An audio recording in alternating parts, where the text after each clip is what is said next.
अस्सलाम वालेकुम जी। उम्मीद है आप खैरियत से होंगे। आर्टिफिशियल इंटेलिजेंस को लेकर हमारा जो आर्टिफिशियल इंटेलिजेंस का इल्म है और उसको इस्तेमाल करने का जो तरीक़ेकार है वो शायद बहुत महदूद है। वो चंद टूल्स और ऐप्स तक है, वो शायद चैट जीपीटी या मेटा एआई तक है। लेकिन जब हम देखते हैं कि इंडिया, चाइना, अमेरिका, ये जो ममालिक हैं ये किस तरह से आर्टिफिशियल इंटेलिजेंस को अपने मिलिट्री पर्पज़ के लिए यूज़ कर रहे हैं, तो आपकी अकल हैरान रह जाएगी। आपके सामने मैं कुछ हकायक पेश करूँगा जिनको देख कर आप हैरान रह जाएंगे कि शायद आर्टिफिशियल इंटेलिजेंस का तो एक बहुत ही मामूली हिस्सा हमारे सामने आया है, बहुत मामूली इस्तेमाल हम उसको देख रहे हैं। लेकिन जो आर्टिफिशियल इंटेलिजेंस मिलिट्री पर्पज़ के अंदर जो इस्तेमाल हो रहा है वो आपकी अकल को हैरान कर देगा। उसको देखकर आप कुछ परेशान भी हो जाएंगे, क्योंकि इसके अंदर कुछ जो हमारे हमसाया ममालिक जिनके साथ हमारे अच्छे ताल्लुकात नहीं हैं वो भी इसको बहुत ज़्यादा अपने मिलिट्री पर्पज़ के लिए यूज़ कर रहे हैं। और वो कौन कौन सी जगह हैं जहाँ पे वो मिलिट्री पर्पज़ के अंदर आर्टिफिशियल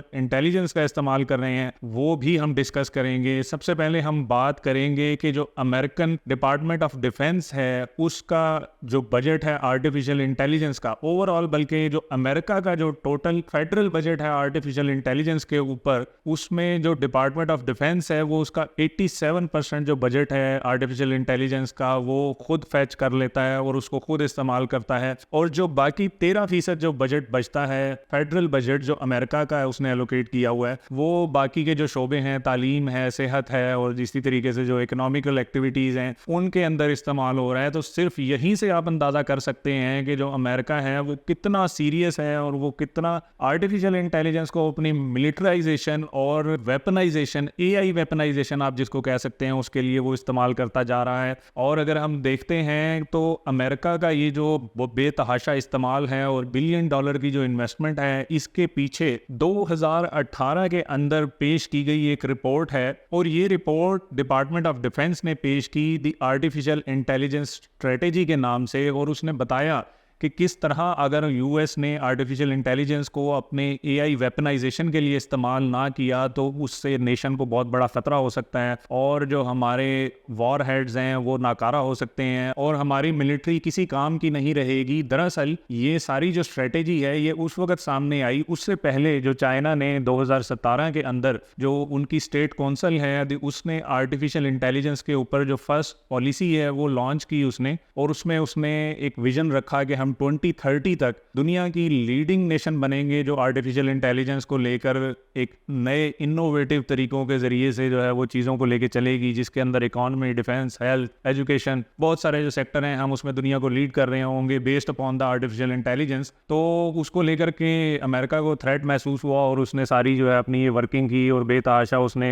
अपनी स्पेंडिंग की आर्टिफिशियल इंटेलिजेंस को लेकर। और आर्टिफिशियल इंटेलिजेंस के अंदर जो है उसने जो बजटिंग की उसमें उसने सारे का सारा जो बजट है वो डिपार्टमेंट ऑफ डिफेंस उसको ड्रॉ करता है 87%, बहुत मामूली जो बजट है बाकी शोबों को जाता है। तो इन्हीं सारी चीज़ों को देखते हुए जो इंडियन आर्मी है और इंडिया के जो डिफेंस एनालिस्ट हैं बड़े मशहूर, उनका नाम है प्रवीण साहने और उनकी जो बुक है द लास्ट वार, उसके अंदर वो मेंशन करते हैं कि किस तरह जो इंडिया का आखिरी मुकाबला हो सकता है वो चाइना के साथ हो सकता है। और चूंकि अब एआई जो है वो बहुत ज़्यादा एआई वेपनाइजेशन की तरफ चली गई है, तो उसके नतीजे के अंदर अगर इंडिया ने अपनी एआई वेपनाइजेशन उसने ना की फौरी तौर पे और अगर इसी बुनियाद के ऊपर अभी जो करंट सिनेरियो है उसकी जंग हो जाती है चाइना के साथ, तो प्रवीण साहने ये कहते हैं कि 10 दिन के अंदर अंदर पूरा इंडिया जो है वो सरेंडर कर जाएगा और पूरे इंडिया के ऊपर चाइना का कब्जा हो सकता है। क्योंकि चाइना जो है उसने एआई के अंदर इतनी ज़्यादा महारत हासिल कर ली है और अपनी जो मिलिट्री है उसको एआई के ज़रिए से इतना स्ट्रॉन्ग कर लिया है, इतनी ज़्यादा एआई वेपनाइजेशन कर ली है कि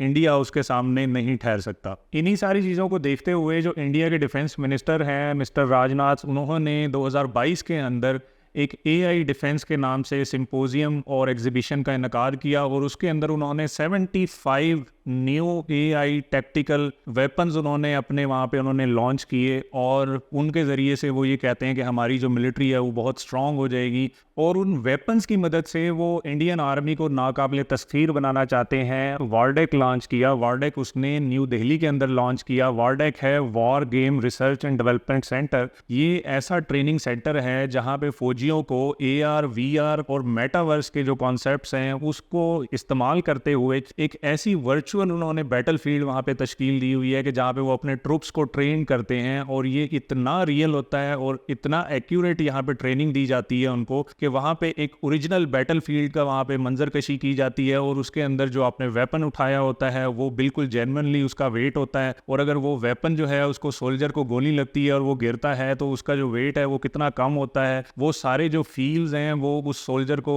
रियल टाइम के ऊपर महसूस हो रहे होते हैं, और उसके बाद जो उसने अपना टारगेट करना है, किसी को उसने हिट करना है, वो सारी चीज़ें उसके अंदर उन्होंने इतना रियल उसको रखा है कि वो एक मेटावर्स तो है लेकिन वो ऐसा ही लगता है कि वो एक्चुअली जो है बैटल फील्ड के अंदर मौजूद हैं, और वो सारी बैटल फील्ड के अंदर होने वाली जो एक्टिविटीज़ हैं और जो जंगी माहौल है वो उसको वहाँ पे लेके चल रहे हैं, और ये बड़ी ज़बरदस्त किस्म की टेक्नोलॉजी है। और ये सिर्फ इंडिया इस्तेमाल नहीं कर रहा, ये रशिया भी इस्तेमाल कर रहा है, ये चाइना भी कर रहा है, और ये अमेरिका और फ्रांस भी कर रहे हैं। और अभी जो मॉडर्न दौर है उसकी ये ज़रूरत है कि इस तरह की जो टेक्नोलॉजी है मेटावर्स को इस्तेमाल करते हुए इस तरह के वर्चुअल वार गेम्स क्रिएट किए जाएं, जहाँ पे जाकर सोल्जर्स जो है वो ट्रेन हो, उनको एक ऐसा एनवायरनमेंट मिले कि जहाँ पे जाके वो अपनी ट्रेनिंग मुकम्मल कर सकें। और आप ये भी देखिए कि जो ऑन ग्राउंड आप जो एक बैटल फील्ड आप बनाते हैं उसके लिए आपको बहुत बड़े स्केल के ऊपर तैयारी करनी पड़ती है, और उसके बाद भी शायद आप उस लेवल की जो है वो रियलिटी क्रिएट ना कर पाएं जितनी आप अच्छी रियलिटी जो है मेटावर्स के जरिए से। इसके अलावा भी जो इंडियन मिलिट्री है वो एआई को बहुत ज़्यादा जगहों के ऊपर इस्तेमाल कर रही है, और वो comprehensive integrated border management system के नाम से भी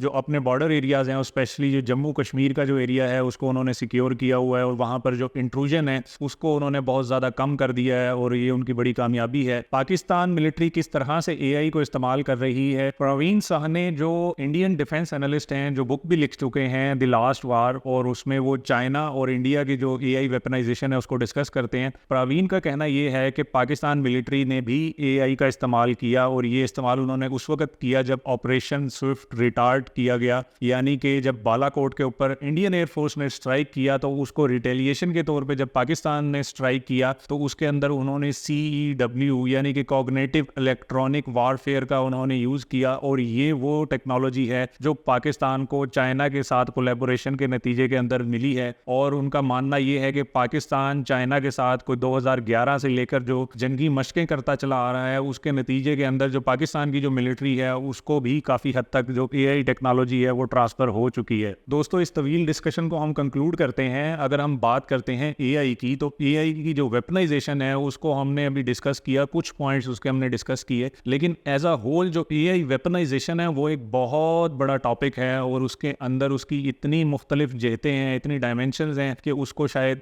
इस व्लॉग के अंदर कवर नहीं किया जा सकता, क्योंकि जो एआई है वो जो ममालिक की जो मईशतें हैं उसको भी कंट्रोल करता है, और एआई जो है लोगों के जहनों को भी कंट्रोल करता है, मतलब वो प्रोपेगेंडा भी पैदा कर सकता है। और इसके अलावा जितने भी वेपन्स हैं वो सारे चूंकि अब नेटवर्क बेस्ड होते हैं और वो सारे रिमोटली कंट्रोल्ड हो रहे होते हैं, तो एआई की मदद से जो साइबर अटैक्स हैं उसकी मदद से भी आप जो दुश्मन ममालिक हैं उसको कमज़ोर कर सकते हैं। तो इसी तरीके से जो एआई है उसका जो इस्तेमाल और उसके जो एल्गोरिदम्स हैं उसकी मदद से आप जो दुश्मन है उसके ऊपर बहुत सारे मुख्तलिफ जो तरीके हैं उसकी मदद से आप गलबा हासिल कर सकते हैं। और इसके ऊपर जो है वो जितनी जल्दी हो सके जो ममालिक भी इसके ऊपर रिसर्च करेंगे और इसको कमांड हासिल करेंगे और अपने जो सिस्टम्स हैं उनको सिक्योर करेंगे, वही कामयाब होंगे, वही अपनी जो कौमें हैं उनको कामयाबी से उनको सिक्योरिटी के साथ आगे लेके चल सकेंगे। वीडियो देखने का शुक्रिया। अल्लाह हाफिज़।